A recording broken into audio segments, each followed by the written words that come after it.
Start करते हैं JavaScript course के लेसन 2 को, जहां पर हम और भी इंटरेस्टिंग टॉपिक्स को कवर अप करने वाले हैं। एंड आई होप कि प्रीवियस जो हमारा लेसन था उसके क्वेश्चंस को आपने सॉल्व कर लिया है एंड उनके आंसर्स आपको मिल जाएंगे हमारे कोचिंग के ग्रुप पर, जहां पर आप जाकर कंसल्ट कर सकते हो। एंड उसके लिए सेपरेट वीडियो नहीं बनेगी या फिर आपको ऐसा हैंड टू हैंड लिखा हुआ सॉल्यूशन नहीं बनेगा, बिकॉज मेरे थॉट प्रोसेस में ये है कि अगर आपको अच्छे से कोडिंग सीखनी है तो सॉल्यूशंस देख करके आप नहीं सीख सकते। अगर हम सॉल्यूशंस लिखाएंगे तो उससे आप नहीं सीख पाओगे। आपकी अंडरस्टैंडिंग डेवलप करना ज़्यादा इंपॉर्टेंट है और कॉन्सेप्ट को समझना ज़्यादा इंपॉर्टेंट है। तो चलो स्टार्ट करते हैं आज के लेसन 2 को।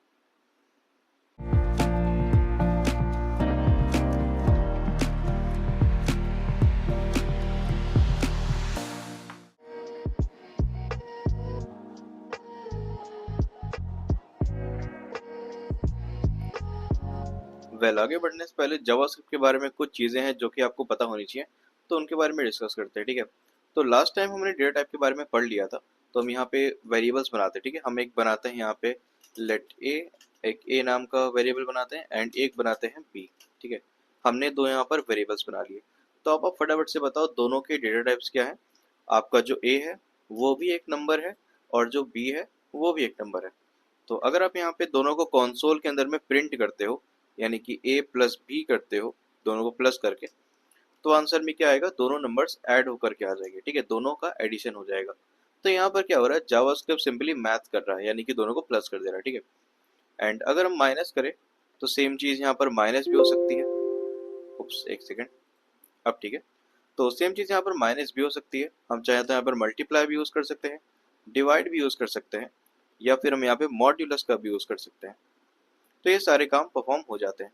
ठीक है, एंड इन कैलकुलेशंस के साथ आप जावास्क्रिप्ट में और भी काम कर सकते हो, जैसे कि आप इंक्रीमेंट और डिक्रीमेंट कर सकते हो। जब आप यहाँ पर लिखते हो ए प्लस प्लस तो इसका मतलब होता है इंक्रीमेंट। अब हम कंसोल से प्रिंट करते हैं तो देखो यहाँ पर आ रहा है 35। हमारा ओरिजिनल नंबर क्या था 34। ए प्लस प्लस मीन्स ए प्लस वन। तो एक तरह से हम ए में प्लस वन कर रहे हैं।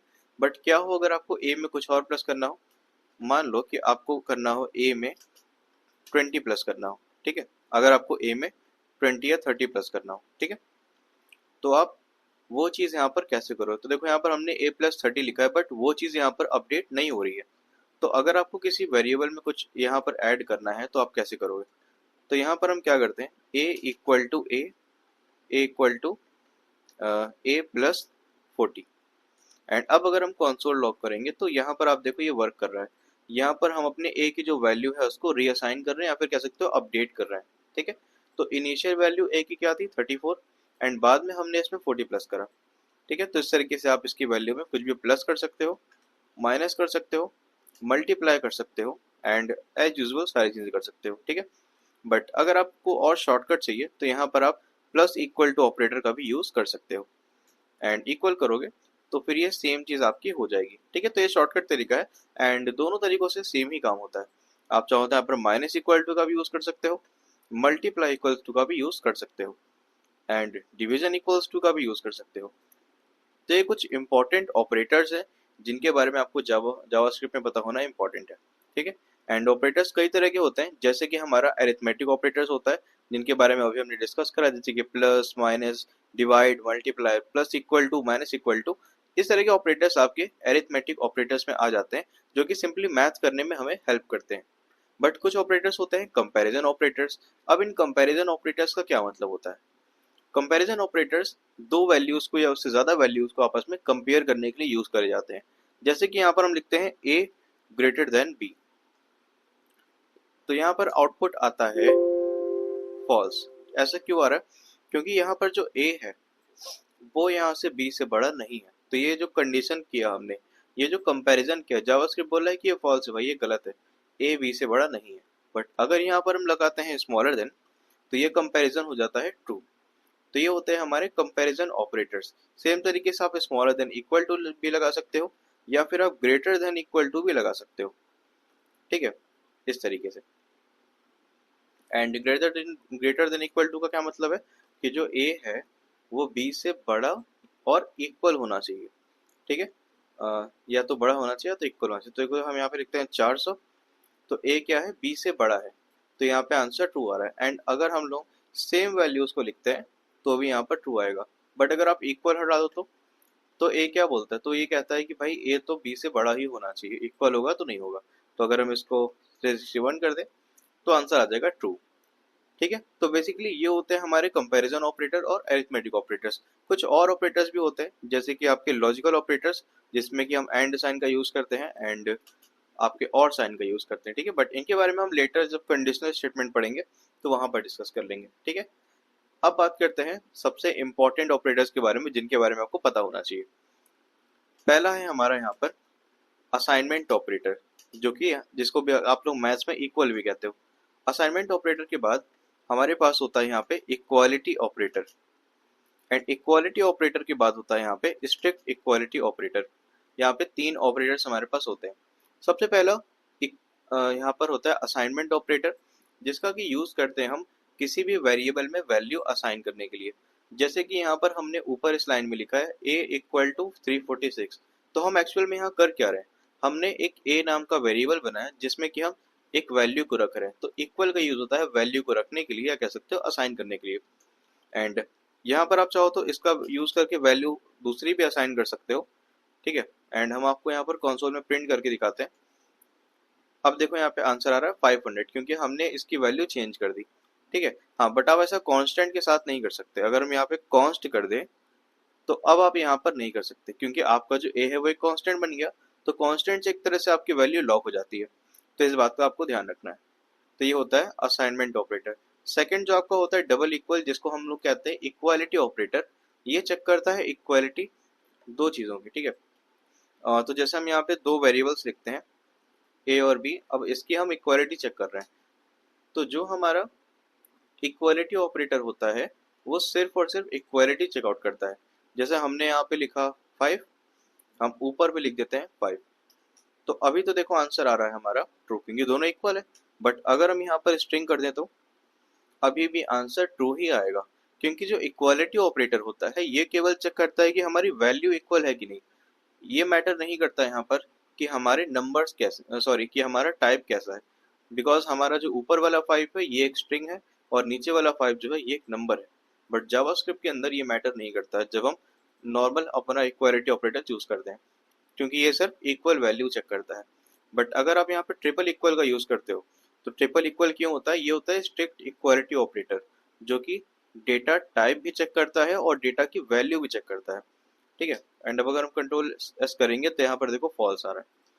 तो ये होते हैं हमारे operators in JavaScript.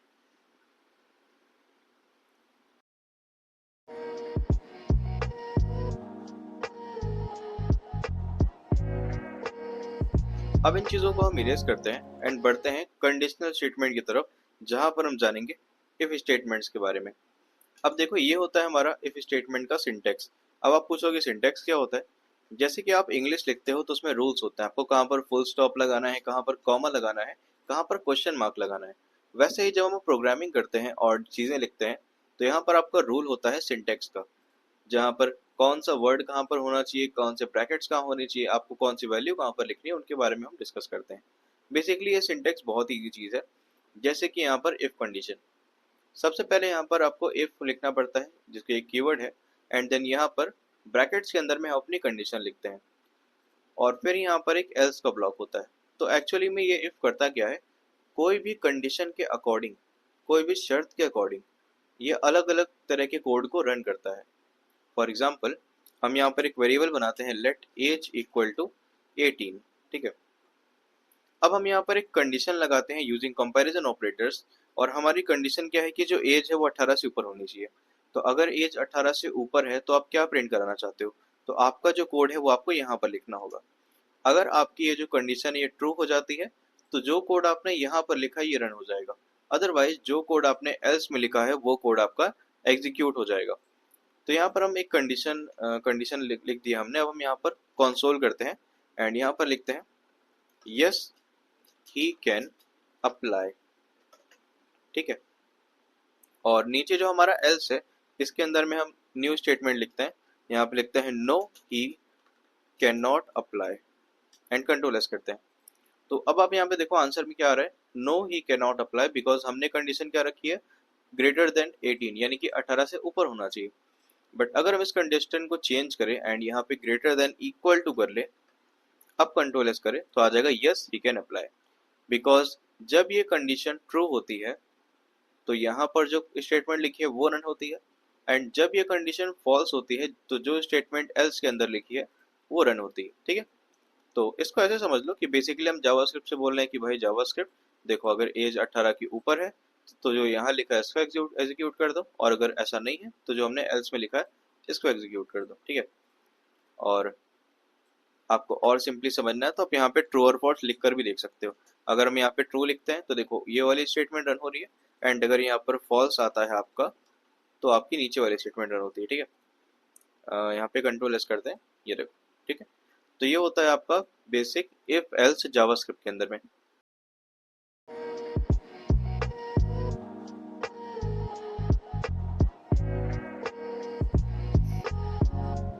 So previously हमने देखा इफ एल्स स्टेटमेंट्स के बारे में, और अब हम बात करते हैं एल्स इफ के बारे में। तो जैसा पिछली बार हमने देखा, यहाँ पर कंडीशन सिर्फ एक थी कि जो एज है वो ग्रेटर देन 18 होनी चाहिए या फिर एज की इक्वल होनी चाहिए। बट ऐसा भी हो सकता है कि कभी कभार यहाँ पर कंडीशंस बहुत सारी हों। जैसे कि सपोज करो कि यहाँ पर आपने कोई एग्जाम दिया एंड आपके मार्क्स आए। ठीक है, अब इन मार्क्स के बेसिस पे आपके स्कूल में ग्रेड्स होते हैं। ठीक है, आपको ग्रेड मिलते हैं, एंड अब आप उस चीज़ को कैसे करोगे? तो देखो, जब हमारे हमारे को ग्रेड मिलते हैं तो उसके अलग अलग कंडीशंस होती हैं कि ए ग्रेड इतने मार्क्स पे आएगा, बी ग्रेड इतने मार्क्स पे आएगा, सी ग्रेड इतने मार्क्स पे आएगा। तो उस तरीके से आप चाहो तो यहाँ पर इफ एल्स का यूज कर सकते हो कंडीशंस के थ्रू।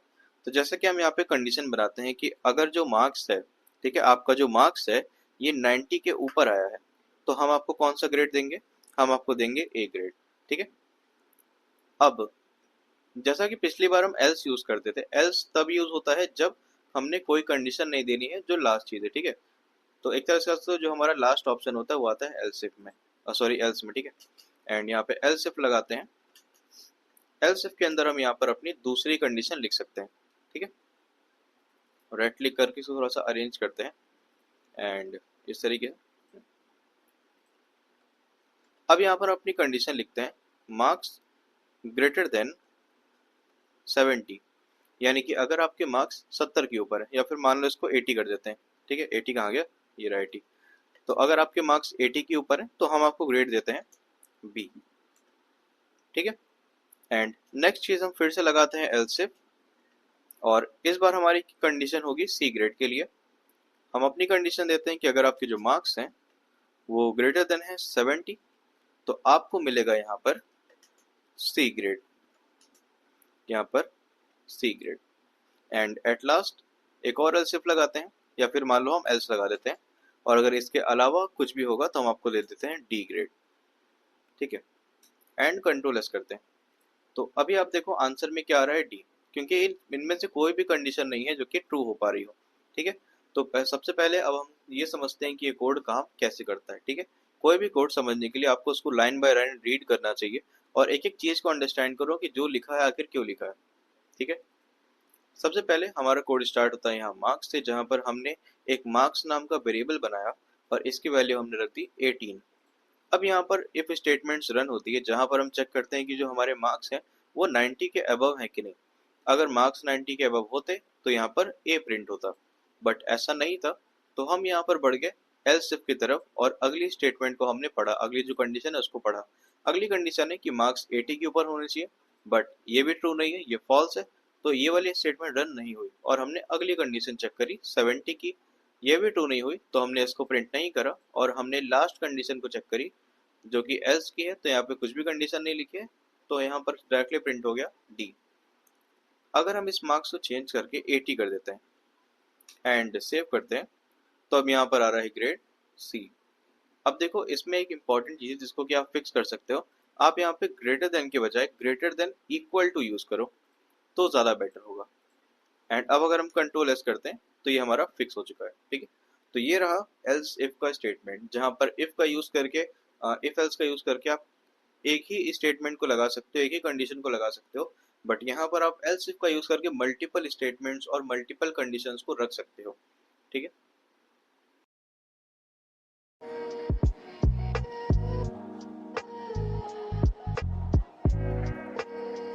तो हमने जो सीखा अब उसका यूज करके हम एक छोटा सा प्रोग्राम बनाते हैं। यहाँ पर हमारे पास तीन नंबर्स हैं, ए, बी और सी। हमें चेकआउट करना है कि इन तीनों नंबर से कौन सा नंबर सबसे छोटा है। हमें एक ऐसा कोड यहाँ पर लिखना है जो हमें ये बात बताए, ठीक है। अब यहाँ पर हमने जो स्मॉलेस्ट है इसको डिफाइन तो कर दिया है, बट हमने इसको कोई वैल्यू असाइन नहीं करी, ठीक है। हमने इसको इनिशिएट कर दिया है। हमने यहाँ पे स्मॉलेस्ट बनाया बट इसमें कोई वैल्यू नहीं रखी है। अब हम यहाँ पर एक इफ स्टेटमेंट लगाते हैं।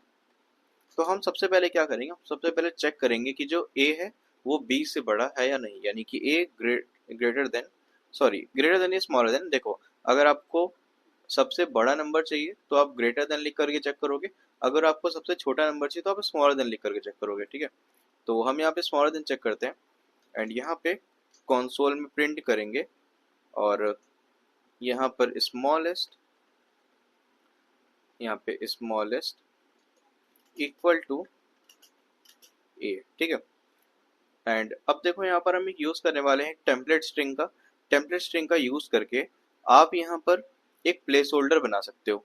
कुछ इस तरीके से एक डॉलर साइन लगाओ और करली ब्रेसेस लगाओ और इसके अंदर आप एक वेरिएबल को लिख सकते हो। तो हमने यहाँ पे देखो स्मॉलेस्ट वाला जो वेरिएबल है जो हमने यहाँ पे डिफाइन करा था हमने इधर लिख दिया। तो मान लो कि अगर ए स्मॉलेस्ट होगा यानी ए सबसे छोटा होगा तो वो यहाँ पर प्रिंट हो जाएगा इस प्लेस होल्डर के जरिए। अब इसके अंदर हम लिख देते हैं इज द स्मॉलेस्ट नम, ठीक है। तो कुछ इस तरीके से ये वर्क करने वाला है। एंड अब आते हैं हम स्टेटमेंट की तरफ। तो हमें क्या चेक करना है, हमें चेक करना है कि ए बी से छोटा है या नहीं, और चेक करना है कि वो सी से छोटा है कि नहीं। तो अब यहाँ पर दोबारा एक एल्स इफ लगाने के बजाय हम इसी के अंदर में दो कंडीशंस को चेक कर सकते हैं एंड ऑपरेटर का यूज करके। एंड हमारा एक लॉजिकल ऑपरेटर होता है जिसका यूज जावास्क्रिप्ट में मल्टीपल कंडीशंस को चेकआउट करने के लिए करते हैं। एंड यहाँ पर आप चाहो तो और का भी यूज कर सकते हो, बट और यहाँ पे कुछ खास काम नहीं आने वाला है, ठीक है। और से क्या होता है, और तब काम करता है, तब ट्रू वैल्यू लाता है जब लेफ्ट और राइट दोनों कंडीशन ट्रू होती है। सपोज करो, तो हम यहाँ पे आगे लिख देते हैं, हमने यहाँ पे लिखा ए स्मॉलर देन सी। तो अब ऑब्वियसली ए अगर बी से भी बड़ा नहीं है, बी से छोटा है, और अगर ए सी से भी छोटा है तो सबसे छोटा नंबर क्या हुआ, ए हुआ। तो एंड साइन क्या करता है, जब लेफ्ट और राइट दोनों कंडीशन ट्रू होती है तो इसका आंसर ट्रू आता है। अब इसके बाद हम एलसिफ लगाते हैं, एक एलसिफ लगाते हैं। अब हमें चेक करना है बी को। तो पहला जो हमने ऊपर लिखा ये ए चेक करने के लिए था कि ए सबसे छोटा है कि नहीं। अब हम चेक करते हैं कि जो बी है हमारा, क्या वो सी से छोटा है। ऑब्वियसली अगर बी सी से छोटा नहीं है तो हमारा सबसे छोटा नंबर आएगा सी, और अगर बी सी से छोटा है तो हमारा स्मॉलेस्ट नंबर हमें मिल चुका है, ठीक है। तो हम यहाँ पे लिखते हैं smallest equals to B. And अब यहाँ पर हम ये जो सेम लाइन थी, आप चाहो तो उसको कॉपी पेस्ट कर सकते हो। एंड यहाँ पे कॉपी पेस्ट कर देते हैं। अब इस सेम लाइन को फिर से कॉपी कर लो, या तो इन दोनों ही लाइन्स को कर लो, ठीक है, आपके लिए इजी पड़ेगा। अब यहाँ पे लगाते हैं एल्स का ब्लॉक, पेस्ट करते हैं। अब यहाँ पे स्मॉलेस्ट इक्वल टू बी की जगह सी लगा देंगे एंड देन यहाँ पे हो गया, ठीक है। चलो अब कंट्रोल एस करते हैं। तो हमारे कंसोल में क्या दिखा रहा है, ए इज द स्मॉलेस्ट नम, ठीक है। तो ये करेक्ट वर्क कर रहा है, जो हमारा ए है वो सबसे छोटा है। एंड अगर हम यहाँ पे इसको करते हैं 100, अब दिखा रहा है 5 इज द स्मॉलेस्ट नम यानी कि बी, ठीक है। एंड अब इसको भी चेंज करते हैं, सो करते हैं 500, अब दिखा रहा है 10 इज द स्मॉलेस्ट नंबर। तो यहाँ पर हमारा कोड कंप्लीट हो चुका है जो कि हमें ये बताता है कि तीनों नंबर में से सबसे स्मॉलेस्ट कौन है। अब आपका होमवर्क है कि आप एक ऐसा प्रोग्राम बनाओगे जो हमें बताए कि तीन नंबर्स में से सबसे बड़ा नंबर कौन सा है। साथ ही आपको एक और प्रोग्राम बनाना है जिसमें चार नंबर्स हो और उन चारों में से कौन सा नंबर सबसे बड़ा है वो आपको अपने कोड के थ्रू बताना है। तो ये था आपका होमवर्क एंड ये था आज का लेक्चर जिसमें हमने बात किया कंडीशनल स्टेटमेंट्स के बारे में। अब यहाँ पर अगर आपको ये पार्ट नहीं समझ में आया तो वीडियो पॉज करके एक बार फिर से देखो और इसको अपने पीसी में ट्राई करो। एंड जो स्क्रीनशॉट्स है वो आप व्हाट्सएप चैट्स पर भेज सकते हो।